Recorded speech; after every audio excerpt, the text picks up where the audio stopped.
Dijon où l'on va se creuser un peu la tête avec un jeu d'enquête autour de la fameuse chouette, l'emblème de la ville. Gaël Simon et Guillaume Desmales ont tenté de résoudre les différentes énigmes. Regardez.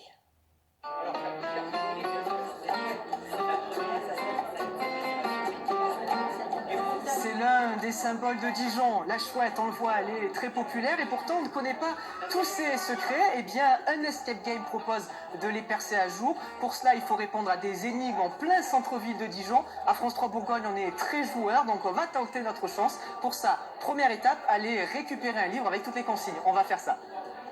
Sur les 5 scénarios d'enquête qui existent à Dijon, l'escape game de la chouette est le plus populaire, avec 700 livrets vendus depuis 2021. 4 boutiques le proposent en rayon, dont cette librairie. Alors le livret, il est là, c'est bon, on l'a, il fait 12 euros et donc dedans on a tous les indices visiblement pour pouvoir jouer. Bonjour.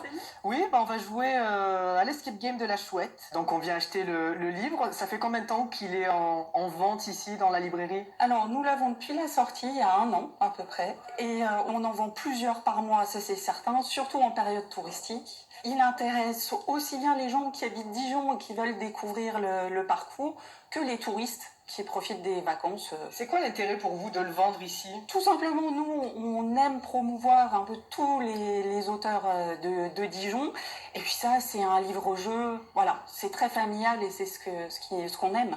Allez, c'est bon, on a le livre, on va pouvoir jouer. On est parti pour 2,5 km à pied dans le centre-ville de Dijon afin de résoudre 9 énigmes.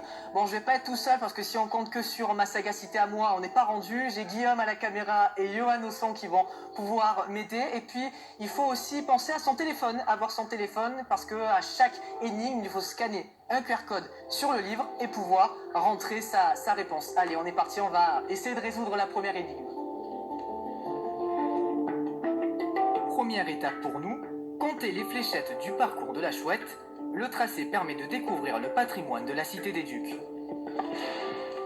Bon, on a compté 24 flèches au sol, on est de retour en effet à la chouette. Je vais d'ailleurs la toucher pour qu'on ait un petit peu de chance dans ce jeu. Maintenant, on nous demande d'aller à l'hôtel de Voguet, c'est un petit peu plus loin. C'est un hôtel qui a été créé au début du XVIIe siècle et qui est depuis 1911 au patrimoine historique. On va aller voir le numéro de cet hôtel. Et puis, dernière étape pour cette première partie, on doit découvrir la date de construction de la maison Millière. Elle est juste derrière. Tous ces chiffres-là vont nous donner le premier code. Bon, évidemment, on ne vous le dit pas, c'est quand même à vous de jouer, mais ça nous donnera le premier mot de passe pour notre partie. Et après de savants calculs, nous trouvons la bonne réponse pour notre plus grande joie. Évidemment, on connaît alors le but de notre enquête, découvrir le mystérieux secret que garde la statuette depuis qu'elle a été vandalisée en 2001.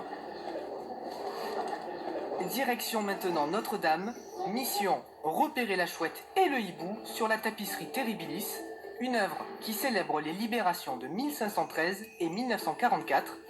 Grâce à ces dates, on obtient un nouvel indice, une victoire célébrée avec encore beaucoup de sobriété. En cours de partie, on s'arrête pour rencontrer la créatrice du jeu. J'adore Dijon, c'est ma ville, et puis j'aime me promener au centre-ville de Dijon, et voilà, j'ai essayé de faire en sorte qu'on puisse découvrir la ville autrement, de manière ludique. C'est quoi les qualités qu'il faut avoir pour ce jeu? De l'observation, de la réflexion et puis de la communication entre les joueurs. Il faut être un petit peu initié quand même à l'escape game, mais voilà, c'est pour passer un bon moment en famille ou entre amis, c'est l'idéal. Nous repartons donc jouer entre amis. Le jeu nous emmène place François Rude, rue de la Liberté et à Darcy. On y retrouve avec étonnement un oiseau de nuit gravé à la fin du XVIIIe siècle. Puis rendez-vous avec la création en Lego du street artiste Embrick. C'est à la nuit tombée, aussi discret qu'une chouette, que ce Dijonais vient coller ses assemblages. Bien voilà, après 1h30 de jeu, on a enfin percé à jour le secret de la chouette de Dijon. On en a